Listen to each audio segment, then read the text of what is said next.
So there's a lot of talk on YouTube. Even though I don't watch that many YouTube videos, I can still get the general gist. I do watch some. That people want to get big muscles, get in good shape, whatever it is, and they want to surpass their genetics. So people think that they can take performance enhancing drugs to do that. That's pretty much the main way. But there's actually a much more simple, effective, and safe way to do it. It's just not so sexy. That is to put in more time. Now, first of all, most people who work out, who go to the gym, who lift weights, they haven't done it very long. Most people will stop before they've done it very long.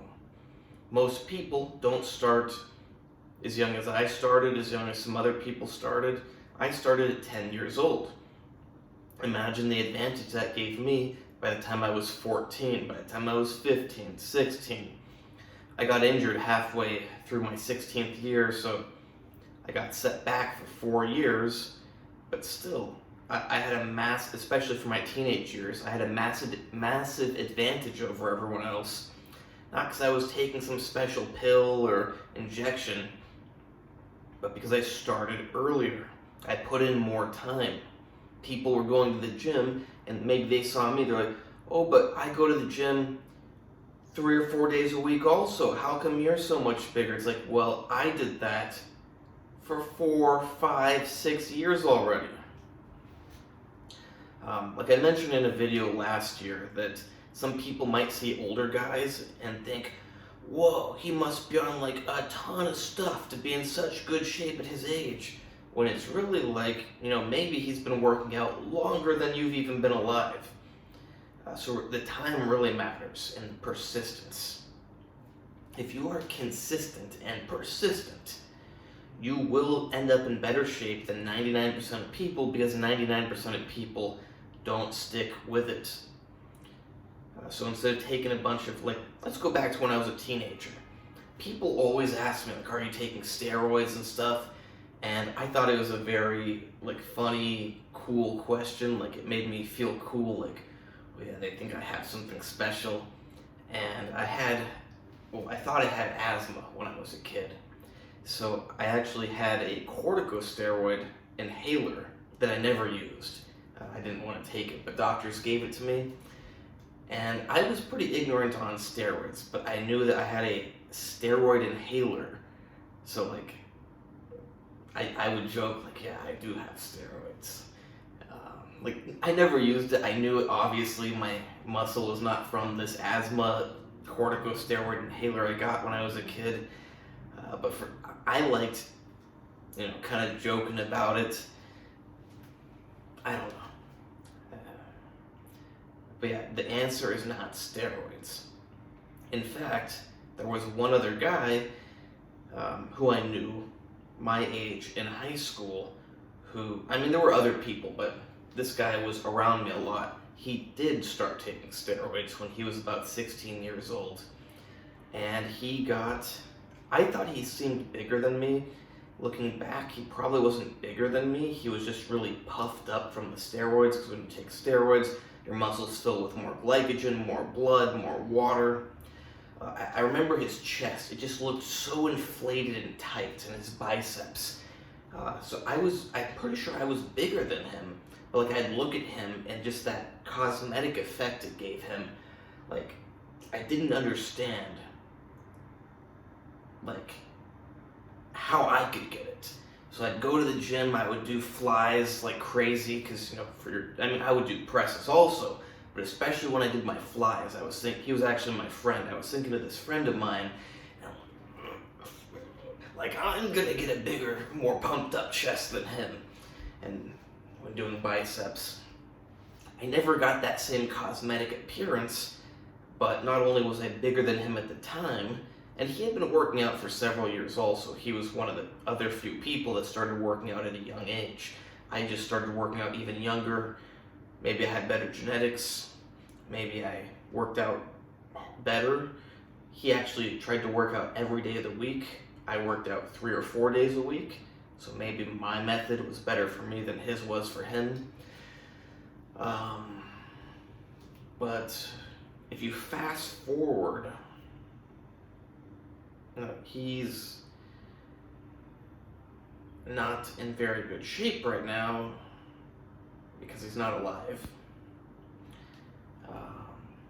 Yeah, I'm in much better shape, and key point is I'm alive.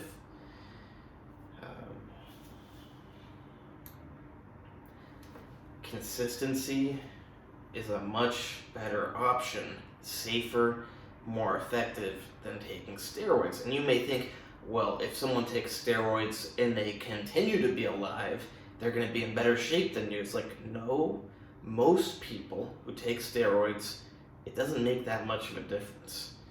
You know, some people have a very good response to them. Some people have a mild, moderate response, but their training and their diet is perfect, so they end up getting a bigger response. But the bottom line is your consistency, your putting way more time in, is most likely going to put you above people who even use anabolic steroids or human growth hormone or peptides or SARMs. Those drugs cannot replace just the time and effort put in the gym. If you are that 1 in a million person who has the perfect genetics just to blow up from them, yes, they can. But most people, they're going to get, you most likely, will have better results if you just put more time into the gym than if you take steroids or HGH or peptides or whatever. Now, of course, if you did both, you're going to have even better results. But it's like, do you really need to just to get a little bit better results? Now, of course, you could theoretically just take a ton of stuff, and maybe you're going to get more than just a little bit of results. But at what cost? Maybe it's your life. Maybe it's just your health. I mean, that's a pretty big thing, not just. But the point is, it's not healthy to use all those things. But more than that, because the health aspect isn't going to deter a lot of people. I'm not trying to deter a lot of people. I'm just trying to put the actual reality out there for you to know. The reality is that you're better off just putting more time and effort into the gym and into your diet than taking those medications. Yeah, maybe you try them or your friend tries them and they look really big at first. It's mostly water. They're going to lose most of it afterwards. I'm not saying these medications don't work, but let's just say you are 14 years old.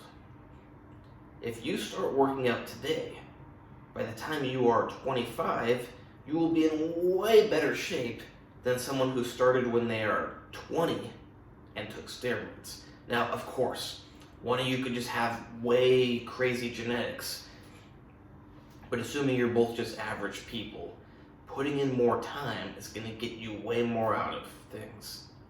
Now, if you're already late in life, that's a different story. You kind of lost, kind of, because we have advanced medical techniques that can extend your life now, which I will be doing when I have my laboratory. But yeah, if you're old, say you're 45 years old, and you didn't put in 30, 35 years of working out, then maybe it is a good idea to take some stuff in a safe manner to expedite your results, because you don't have so much time. But if you got time, which according to my viewer statistics, most of my viewers are like 25, 30 years old, it's still late in the game, but you've still got enough time that you can out-time most people, because most people only stay in the gym for a few years. It's crazy to think, but it seems like most people only stay in the gym for a few years, and if it's more than that, it's kind of like they go sometimes, they don't go sometimes, but there are very few people that are actually consistent, day after day, month after month, year after year, decade after decade, always going to the gym and eating right. Now, I'm not saying you got to eat perfect every single day. You got to eat, pretty good. I ate KFC today. I ate KFC a bunch of times leading up to my bodybuilding competition. Now you could say that's why I didn't place very well, why I wasn't lean enough, but actually the real reason I wasn't lean enough is I just had too many calories. I'm not a fan of dieting down hard.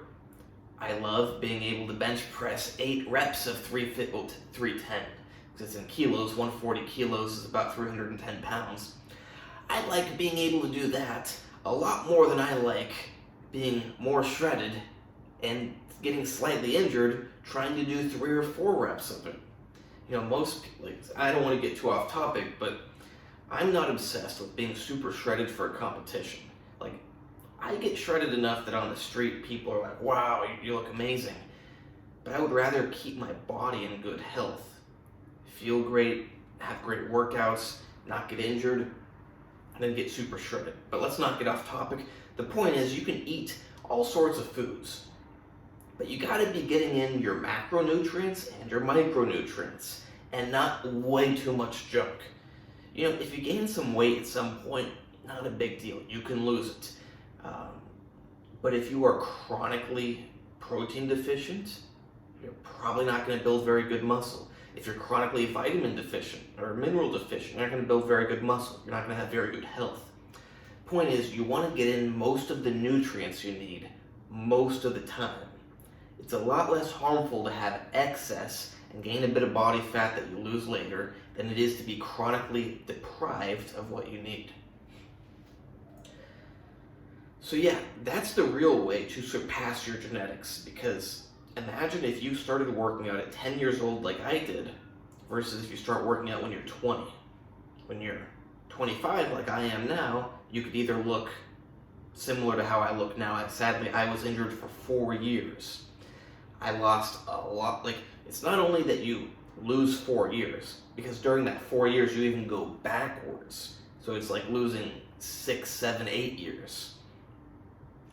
But the point is, imagine the difference if you start at 10 years old or if you start at 20 years old. How you would look at 25, at 30.